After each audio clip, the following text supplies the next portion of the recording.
Hello friends, welcome to our village food சமையல். இன்றைக்கி நம்ம செய்ய போகிற டிஷ் என்னென்னா, இந்த வெயிலுக்கு நம்ம சில்லுன்னு சாப்பிட்டா எது நல்லா இருக்குமோ அதை தான் செய்ய போகிறோம்.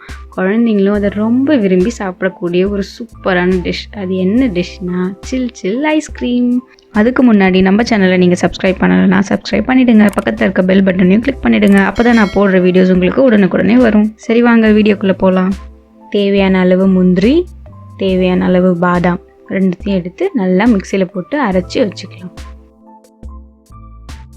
இப்போ ஒரு பேனில் உங்களுக்கு தேவையான அளவுக்கு பால் ஊற்றிக்கோங்க. நான் வந்து 1/2 லிட்டர் பால் எடுத்துக்கிறேன். அதை நல்லா கொதிக்க விடுங்க. நல்லா கொதிக்க விட்டதுக்கப்புறம் தேவையான அளவுக்கு சாக்லேட்ஸ் போட்டுக்கோங்க. சும்மா ஒரு 2 பீஸ் சாக்லேட் இருந்தாலே போதும். அப்படி உங்ககிட்ட சாக்லேட்ஸ் இல்லைன்னா நீங்கள் கடையில் வைக்கிற டைரி மில்க் கூட யூஸ் பண்ணிக்கலாம். போட்டுட்டு நல்லா கொதிக்க விடுங்க. இப்போது ஒரு டம்ளர் சர்க்கரை, 2 டீஸ்பூன் நம்ம அரைச்சி வச்சுருக்க பாதாம் முந்திரி பவுடர் போட்டுக்கோங்க. போட்டுட்டு நல்லா மிக்ஸ் பண்ணி விட்டுக்கோங்க. இப்போது நம்ம ஐஸ்கிரீம் வந்து கொஞ்சம் கெட்டியாக ஆகிறதுக்காக நம்ம கார்ன்ஃப்ளவர் பவுடர் வந்து 1 டீஸ்பூன் எடுத்து கலக்கி அதில் நல்லா கரைச்சி ஊற்றிக்கோங்க. கார்ன்ஃப்ளவர் ஊற்றிட்டு நல்லா கிண்டிகிட்டே இருங்க, இல்லைன்னா அங்கங்கே கெட்டியாக ஆகிடும்.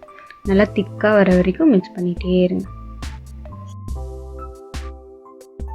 இப்போ பார்த்தீங்களா, நல்லா ஒரு திக் ஷேக் மாதிரி வந்துடுச்சு நம்மளோட ஐஸ்கிரீம். இப்போ வந்து இதை வேறு ஒரு டப்பாவில் மாற்றி வச்சிடலாம்.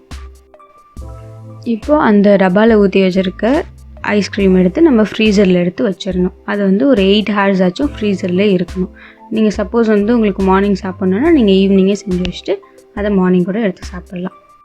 வாவ், இப்போ பார்த்தீங்களா 8 hours அப்புறம் நான் ஐஸ்கிரீம் எடுத்துட்டேன். செம்ம சூப்பராக நல்லா கெட்டியாக நம்மளுக்கு ஐஸ்கிரீம் கிடச்சிச்சு. இப்போ இதை ஸ்கூப் பண்ணி மேலே முந்திரி, பிஸ்தா, பாதாம், திராட்சை ஏதாவது இருந்துச்சுன்னா மேலே வந்து அழகாக தூவி நம்ம குழந்தைங்களுக்கு, தாத்தா பாட்டி எல்லாருக்குமே கொடுக்கலாம். சூப்பராக சாப்பிடுவாங்க. இந்த டிஷ் உங்களுக்கு பிடிச்சிருந்துச்சுன்னா லைக் பண்ணுங்கள். நீங்களும் வீட்டில் செஞ்சு பார்த்துட்டு ஏதாவது கமெண்ட்ஸ் இருந்துச்சுன்னா கீழே கமெண்ட் பண்ணுங்கள். மறுபடியும் இன்னொரு சூப்பரான டிஷ்ஷோட உங்களை நான் சந்திக்கிறேன். தேங்க்யூ, பாய்.